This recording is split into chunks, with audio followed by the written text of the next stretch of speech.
Queridos, eu quero compartilhar com os irmãos uma mensagem que está lá na carta do apóstolo Pedro, na sua segunda carta.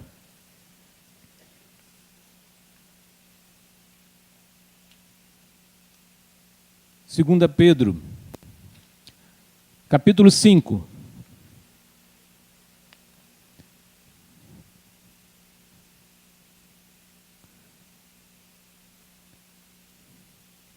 Achamos? Pedro está bem depois de Gênesis, viu? Bem depois de Gênesis.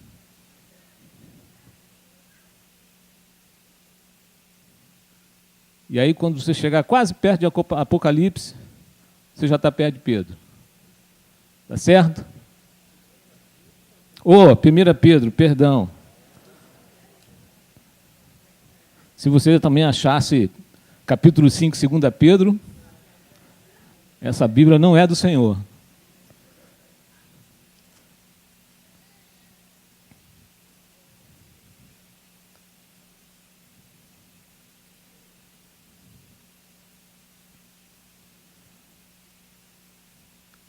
Apóstolo Pedro.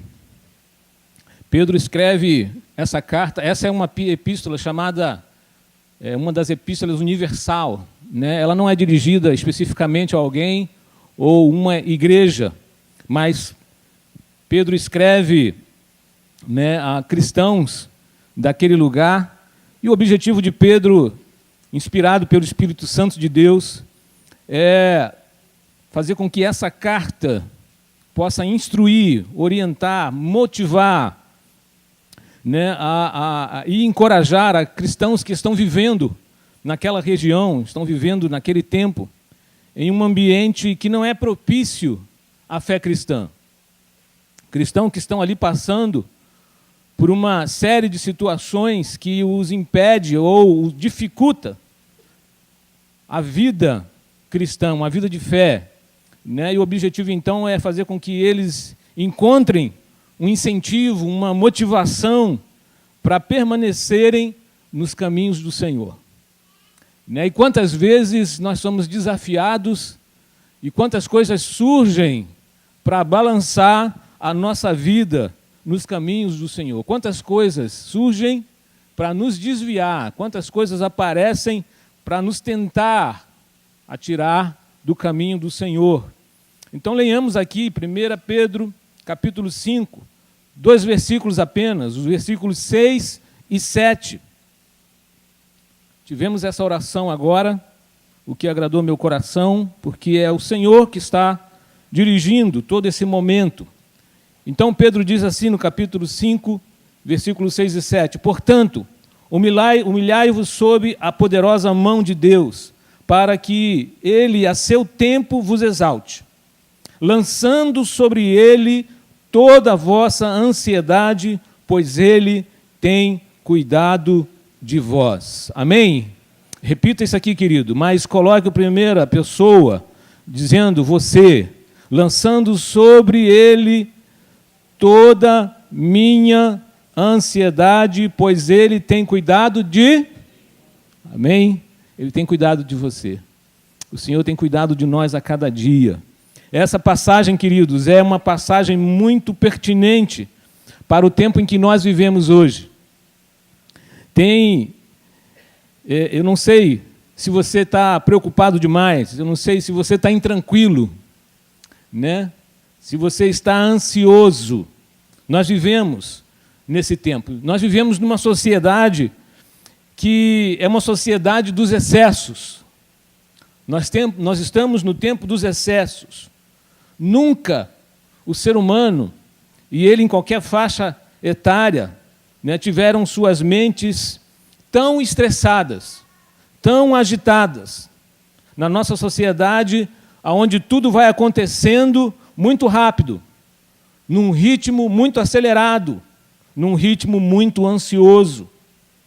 Isso é um reflexo do que nós chamamos de modernidade, que vem alterando a cada tempo o ritmo da construção dos nossos pensamentos. E isso, o que acontece? Vai gerando sérias consequências para a nossa saúde mental e, consequentemente, para a nossa saúde espiritual. E aí, o que encontramos hoje é o povo adoecendo coletivamente. Porque isso não é uma coisa que acontece apenas com uma pessoa. Normalmente, esse é um fato, por ser um fato social, então a doença ela é coletiva. E é interessante porque já durante muito tempo dizia-se que o mal do século era a depressão. Não que ela não seja ainda, né, o tempo em que nós vivemos. Mas o interessante é que novos estudos, né, e os estudos mais recentes diz que o mal do século agora é a ansiedade. É a ansiedade. Este transtorno é algo muito novo. E tão novo que ainda não consta nos manuais de psiquiatria, né, de transtornos mentais. A ansiedade, como um mal desse século, também tem as suas características. E é interessante que você, pesquisando, né, as razões, as causas, você perde a noção de tanta coisa.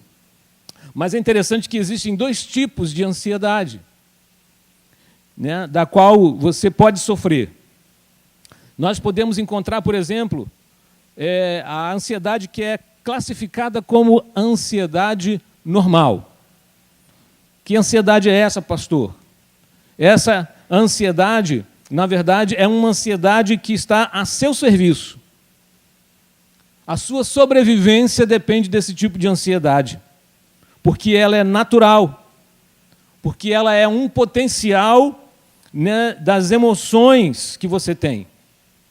Essa ansiedade normal, ela nos impulsiona a sonhar, ela nos impulsiona a planejar o futuro, ela nos impulsiona a estudar, a construir relacionamento.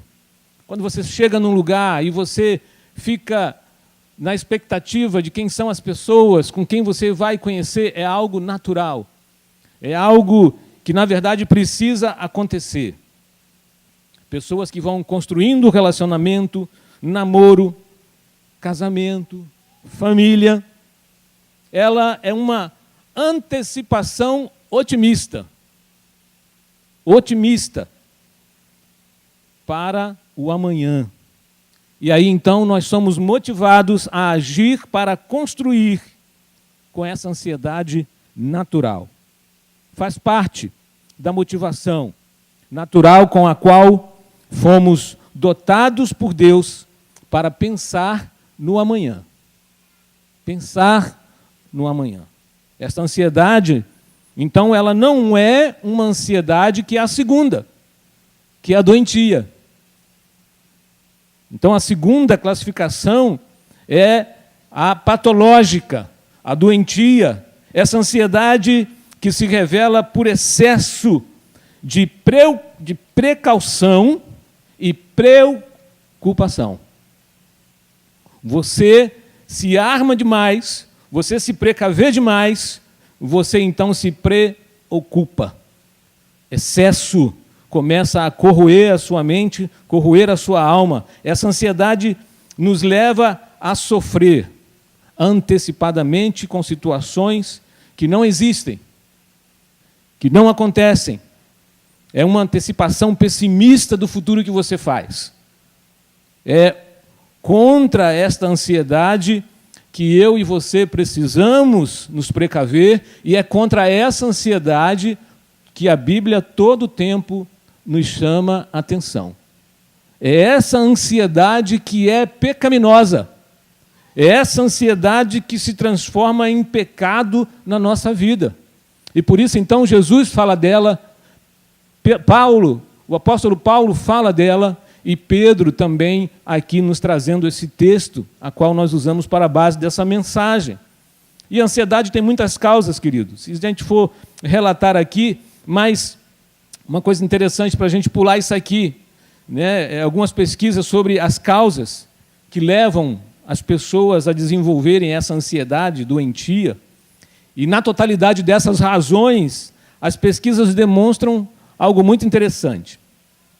Demonstra que 40% das pessoas ansiosas com essa doença, com essa ansiedade, né, patológica, 40% delas estão relacionadas a coisas que nunca vão acontecer.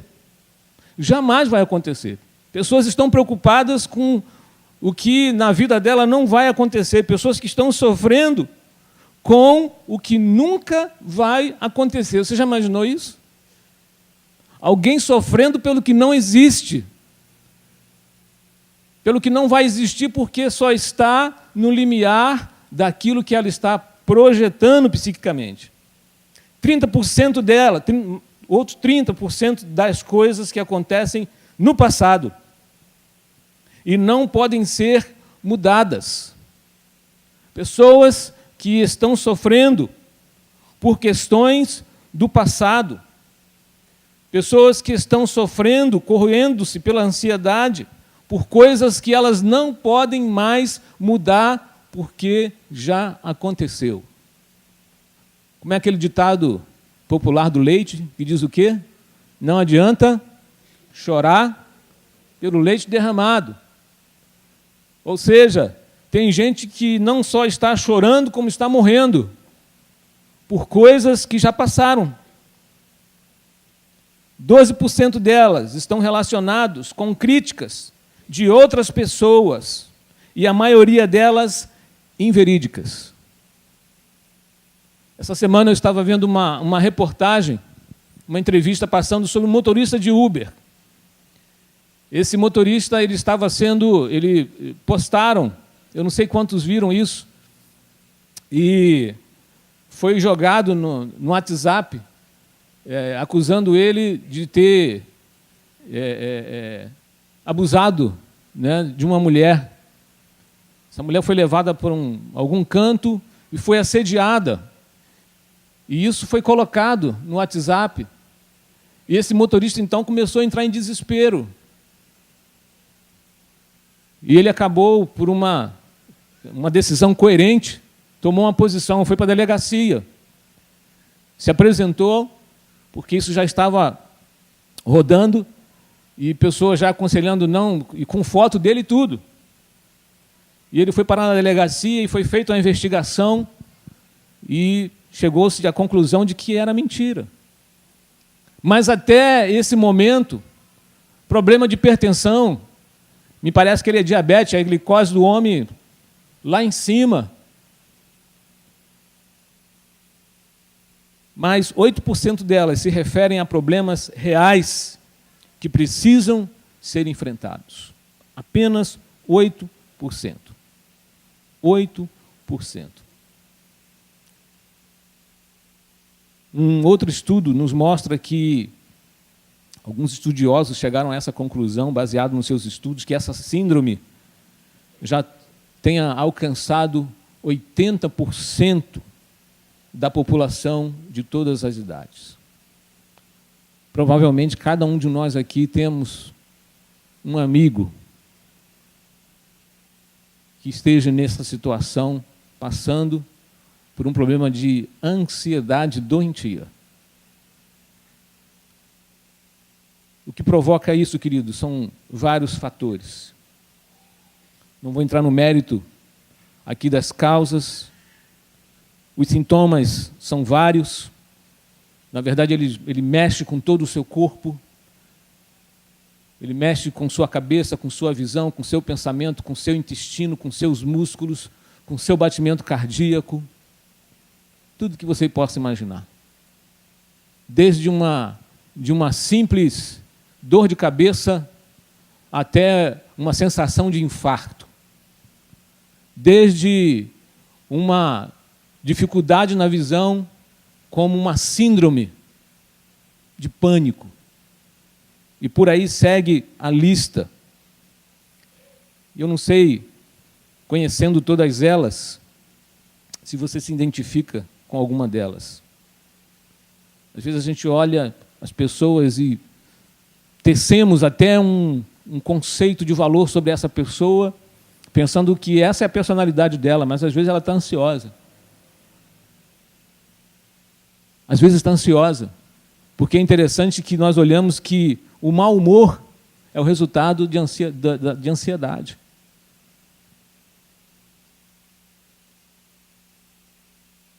E aí nós olhamos as pessoas com esgotamento mental, físico, pessoas com irritação, pessoas com dificuldades de se acalmar, de falar, quanta coisa. O texto está falando, querido, sobre essa ansiedade doentia, sobre essa ansiedade que se transforma em pecado. E eu não sei quantos já chegaram a esse ponto de ansiedade, ou já chegaram nessa ansiedade doentia. E certamente, se você chega aqui, você precisa de um medicamento, você precisa de buscar o tratamento, mas o que nós precisamos entender é que nós não podemos sofrer. Se você conhece alguém que já chegou, ou se você hoje, nessa noite, chegou a esse ponto de ansiedade, o que precisa ser entendido é que você não deve sofrer com sentimento de culpa. Porque quando você abre a palavra de Deus e você lê com relação à ansiedade, no momento que você se encontra, não sofra com sentimento de culpa. Porque você não está pecando agora que você está doente.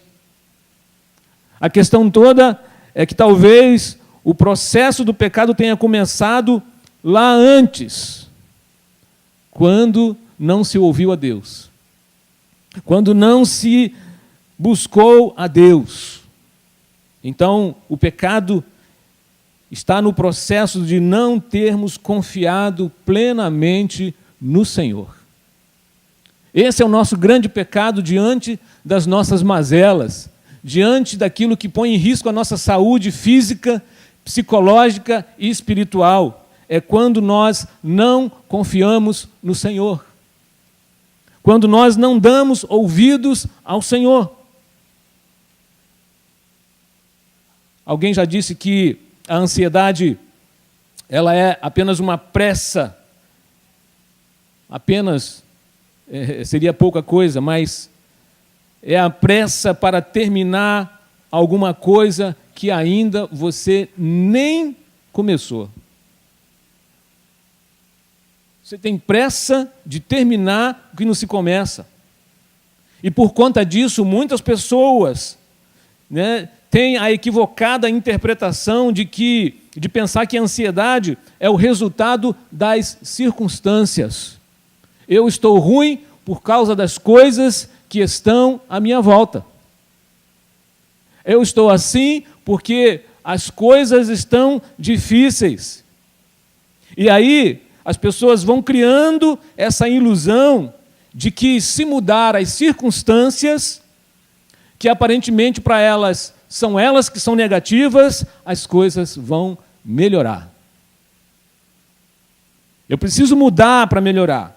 E aí então, querido, essa ansiedade começa a mover as pessoas para uma constante e impulsiva mudança. Ou impulsivas mudanças. Porque não é só uma. Não basta só uma quando você está nesse processo. E aí, então, eu vou mudar de carro, porque o meu carro é o problema. Eu vou mudar de curso, porque o meu curso é o problema. Eu vou mudar de amigo, porque esse amigo não está me ajudando. Eu vou mudar de namorada. Eu vou mudar de trabalho. Alguns querem mudar de marido, outros querem mudar de mulher.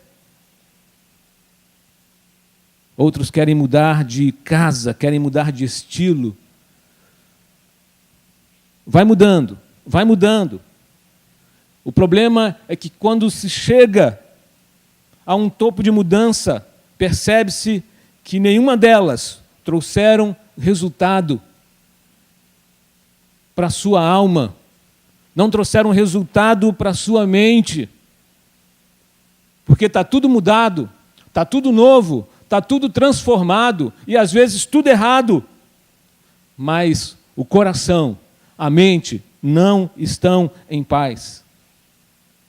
E aí cai-se em oração, e aí pede-se a Deus que mude as coisas à sua volta, na expectativa de que assim tudo fique tranquilo.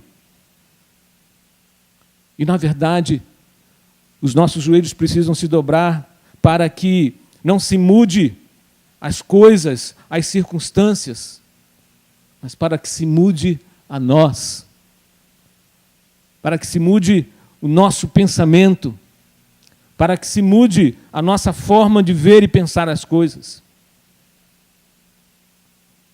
E essa noite, querido, nós precisamos ter a certeza de que nós devemos dedicar tempo, não às mudanças das coisas, das pessoas, mas dedicar mais tempo e energia, não pedindo a Deus que mude o que está à nossa volta, mas que Ele mude o nosso coração, que Ele mude a nossa forma de pensar, de ver, de observar, de tratar,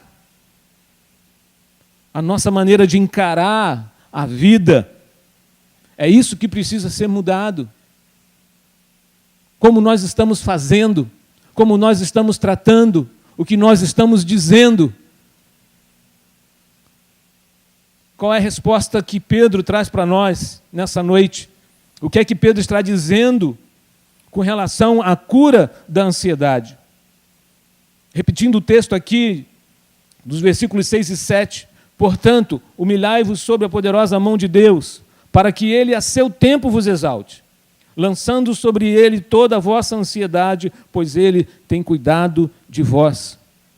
Pedro nos dá uma resposta nesse texto, onde nós podemos contar duas atitudes que são claras aqui, que devem acompanhar a nossa vida, que devem fazer parte do nosso viver todo o tempo, para nós estarmos livres das ansiedades.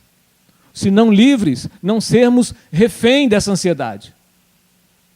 Não sermos objeto de valor dessa ansiedade, que vai aumentar e que vai se tornar pecaminosa. E a primeira atitude que Pedro nos mostra aqui é quando ele diz, portanto, humilhai-vos sob a poderosa mão de Deus. Que atitude é essa, querido? Quando Pedro diz de humilhar-se diante de Deus. É interessante porque, diferente da tradução que nós temos, porque o verbo aqui está, é uma ordem, está no imperativo, humilhai-vos. Mas o interessante é que quando vamos no original, o verbo não está no imperativo. A forma não está na forma de ordem, mas ele está na voz passiva. E o que quer dizer isso, pastor? Ou seja, a ideia aqui é de estar humilhado. Vá se humilhando. Precisamos estar humilhados. E isso significa o quê? Quando a gente lê esse verbo, significa que Pedro está escrevendo para os cristãos e para nós, para que vivamos em um ambiente pouco propício à fé cristã. E é interessante porque não temos perseguições. Elas estão ficando cada vez mais claras, querido. Elas estão ficando cada vez mais óbvias quando você vai, de fato, vivendo esse cristianismo real, verdadeiro. E que então, que Pedro está dizendo? Pedro está aconselhando-nos a aceitar com humildade, diante de Deus, aquilo que Ele tem permitido.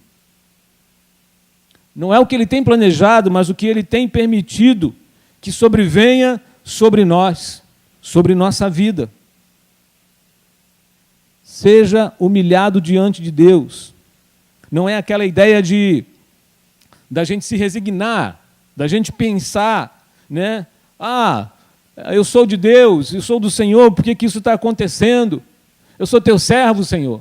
Isso não poderia estar acontecendo comigo. Eu sou fiel, sou dizimista, vou no culto domingo de manhã de todo, vou na quarta. Faço todas as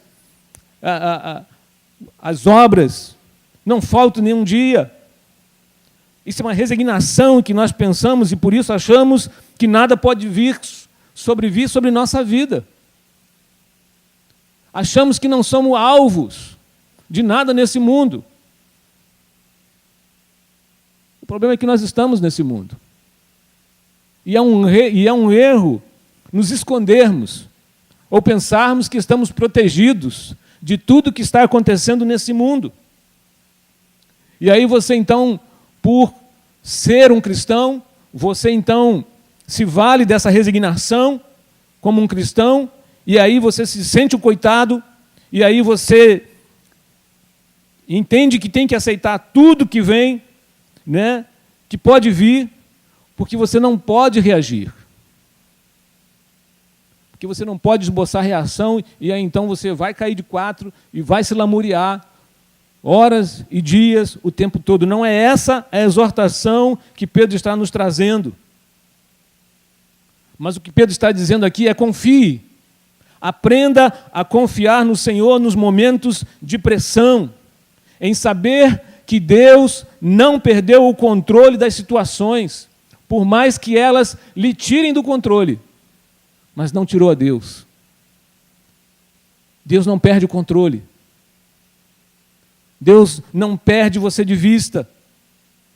Ele conhece as circunstâncias, Ele sabe o que está acontecendo.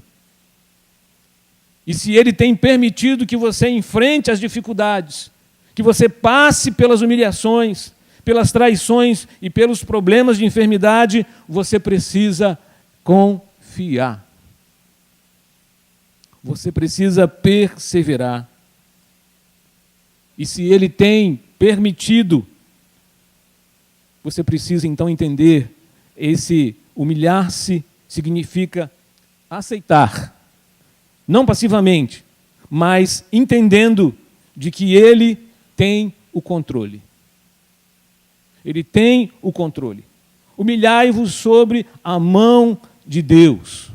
Barclay diz que o seguidor de Cristo nunca rejeita as experiências da sua vida e nunca se rebela contra elas, porque sabe que a poderosa mão de Deus está no controle, está no leme da sua vida. Sabe que Deus, nesse leme, vai te levar a um destino que Ele reservou. Então fique calmo, não fique ansioso, não se desespere, não se atreva a fazer nenhuma mudança, sugestionado pelo seu desespero e pela sua dor. Porque muitas vezes as pessoas ansiosas, elas tomam decisões porque são sugestionadas pelo seu desespero, pela sua ansiedade de que não vai dar certo, de que vai acabar, de que é o último, de que não vai ter. E com isso você vai sofrendo. Peça a Deus, não para mudar as circunstâncias que estão à sua volta, mas peça a Deus para mudar, transformar a sua atitude e as suas reações. Nós nos arrependemos, nós sofremos, nós temos consequências dolorosas, mais por causa das nossas reações do que das nossas ações. O salmista, no Salmo 119, 71, falando dessas questões que sobrevêm, ele diz o seguinte: foi bom eu ter sido provado. A sua versão deve ter a tribulação, outras versões estão castigado, para que aprendesse teus mandamentos, teus decretos. Só pode dizer que foi bom ter sido humilhado, ter sido passado muitas vezes por dificuldades, quando se sabe que está sob a poderosa mão do Senhor. Sozinho você não afirma isso, sozinho você não entende isso. Humilhai-vos sob a poderosa mão de Deus, seja qual for a sua ansiedade, a sua insegurança, o seu sofrimento, desespero, dor, ofensa, eu não sei. O que eu sei é que você precisa ter calma. Eu preciso ter calma. Porque tenho certeza que Deus está no controle. A segunda atitude que Pedro nos mostra nesse texto, no versículo 7, ele diz: lançando sobre ele toda a vossa ansiedade, pois ele tem cuidado de mim. Ele tem cuidado de vós, lançando sobre ele toda a vossa ansiedade. O que é toda, gente? Qual é o conceito de toda? Toda é toda. É tudo. E é interessante você olhar que é tudo. É o passado, é o presente e é o futuro. Porque a ansiedade vem porque as pessoas estão morando no passado. Ela vem porque as pessoas estão também vivendo exacerbadamente com questões no presente, por causa do futuro. Eu não sei se você está sofrendo por questões do passado. E a questão é, o que é que você pode mudar do passado? O que é que você vai mudar do passado? Se você errou no passado, a solução que a Bíblia diz e nos dá é: peça perdão. Peça perdão e siga em frente. Peça perdão e avance em nome de Jesus. Prossiga. Porque se você pediu perdão a Deus, siga em frente. E aprenda a perdoar-se a você mesmo.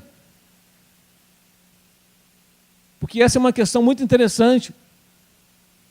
Muita gente auto-sabotando a sua vida emocional e espiritual. Porque vai-se a Deus e pede perdão, mas lá dentro, ela mesma não acredita nesse perdão. Ela mesma não consegue assimilar, diluir e entender esse perdão que já foi pedido. Você precisa ter fé. E uma vez que você pediu perdão a Deus, acabou. Está na mão de Deus, siga em frente. Ele já deu o seu perdão. E agora, o que você precisa fazer, e a hora é de você se perdoar a si mesmo. E não sofrer mais pelas coisas que já passaram.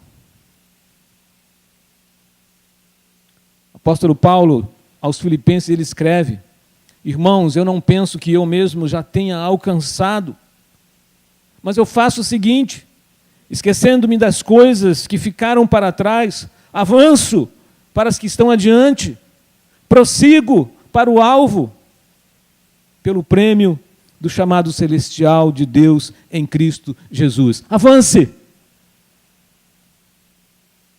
Não olhe para trás.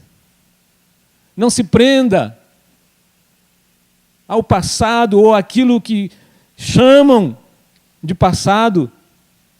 Mas como Paulo, esqueça-se daquilo que está maltratando você. Esqueça as coisas ruins. E é interessante que você precisa esquecer também de algumas coisas boas do passado. Que é isso, pastor? Isso. Porque não fique alimentando o seu presente e elaborando o seu futuro, querido, em funções das coisas boas do passado. Porque talvez elas não se repitam. E se elas não se repetem, você se frustra. E se você se frustra, você mais uma vez caminha em direção à ansiedade. Então, não fique se alimentando no seu presente e elaborando o futuro em função das coisas boas do passado. E da mesma forma, não fique lamentando e destruindo o seu presente e comprometendo o seu futuro por coisas ruins do passado.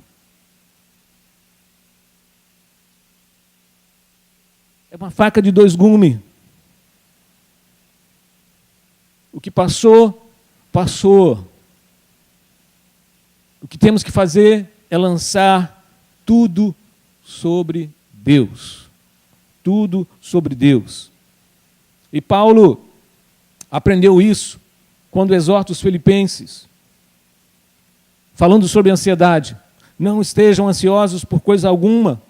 Pelo contrário, sejam os vossos pedidos plenamente conhecidos diante de Deus. Temos que colocar na mão de Deus. Plenamente, tudo nas mãos de Deus. Isso é fé. Isso é um ato de fé. Isso é confiar em Deus. O perigo da ansiedade é porque ela faz distinção entre confiar em Deus e confiar em si mesmo.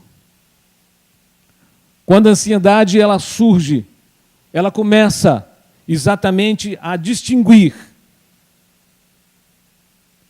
E ela vai, através de sofrimento, mostrar se você tem fé ou não. Se você está, de fato, confiando em Deus, se está colocando tudo na mão de Deus, porque a ansiedade faz isso. É essa a distinção entre confiar em Deus e confiar em você mesmo. Porque é uma decisão sua.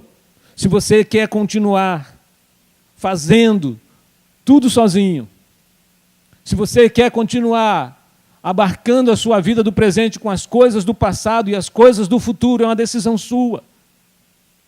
E as consequências também são suas. Se você quer resolver tudo sozinho, você vai em frente. Mas é por conta e risco seu. Deus vai lamentar. Deus vai sofrer com você. Mas se você quiser colocar na mão de Deus, é diferente. É muito diferente. E é por isso que Pedro coloca aqui o que Deus diz. Lance sobre mim. Não lance sobre os outros. Não lance sobre seus filhos, sobre suas esposas, sobre seus esposos. Não lance sobre as pessoas. Lance sobre Deus. É Ele quem aguenta. É Ele quem sabe o que fazer com toda a sua lástima, sofrimento, murmurações, reclamações. É Ele, não é ninguém, não é a sua esposa, não é seu filho, não são seus amigos. É Deus.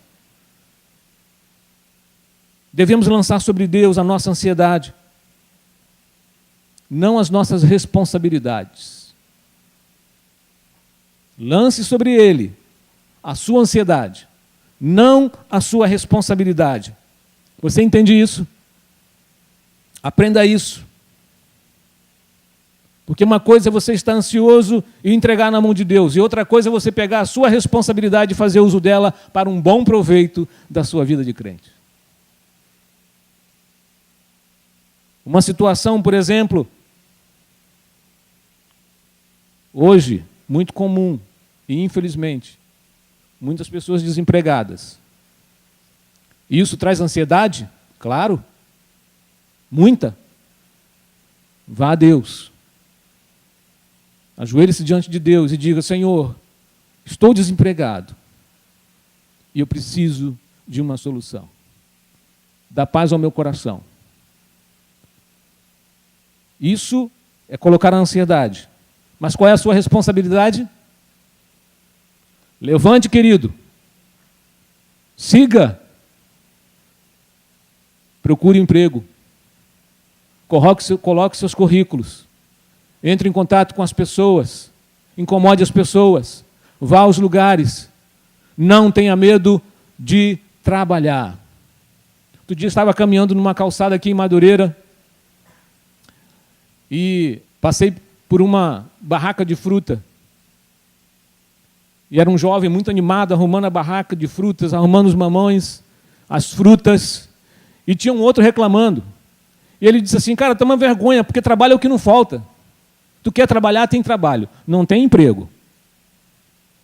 Meu pai já dizia isso. Emprego é difícil, mas trabalho tem muito. Se você quiser trabalhar, se você não tiver vergonha de trabalhar, tem trabalho. Tem trabalho.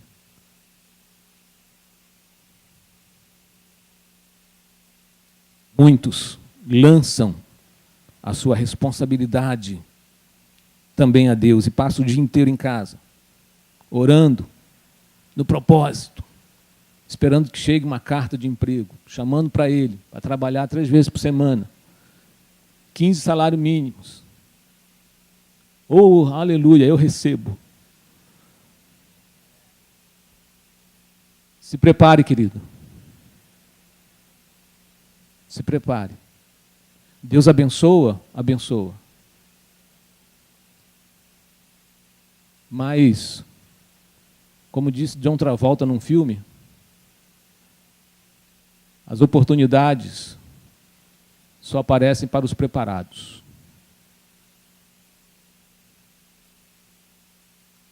Se você está se preparando, se você vê o futuro como ele está acontecendo, o que vai acontecer e você se prepara, você se capacita, em algum momento, o Senhor vai abençoar. O Senhor vai abrir uma porta. Faça a sua parte. A responsabilidade de buscar e procurar e correr atrás é sua, não é de Deus não, querido. Ninguém vai aceitar o currículo de Deus, meu amado. É a sua. Você precisa prosseguir e com calma, porque Deus está no controle. Não fique ansioso, porque o ansioso pensa que se ele não arrumar o emprego, se ele não arrumar o trabalho, se ele não arrumar a namorada, se ele não arrumar isso ou aquilo, nada presta. Tudo está arruinado, tudo está errado, tudo está destruído, não tem futuro, está tudo obscuro. Os que confiam no Senhor pensam diferente. Ele sabe que precisa do emprego, e ele coloca isso na mão de Deus, mas lá no fundo do seu coração, ele sabe que o Senhor é o seu sustento, ele sabe que o Senhor guarda, ele sabe que não depende do emprego, mas ele depende do Senhor. Amém? Ele depende do Senhor, porque tudo está nas mãos do Senhor, e isso é diferente, totalmente diferente. Porque quando você vive debaixo da mão do Senhor, quando você sabe que o Senhor é dono de toda a terra e de tudo que há nela, você sabe que o sustento vem do Senhor. O que acontece, querido, é que você, como o salmista disse, você se deita, você dorme e acorda porque o Senhor sustenta, diz o salmista no Salmo 3. Se você descansa no Senhor, você vai saber que o Senhor é a sua força, que é o seu escudo, e nele o seu coração está confiado, nele o seu coração é socorrido, e por isso o seu coração salta de prazer, e por isso você louva ao Senhor, mesmo desempregado. Os que confiam nele, os que estão debaixo do seu poder, vai dizer no futuro: já fui moço e agora estou velho, mas nunca vi um justo desamparado, nem os seus descendentes mendigar o pão. Aleluia.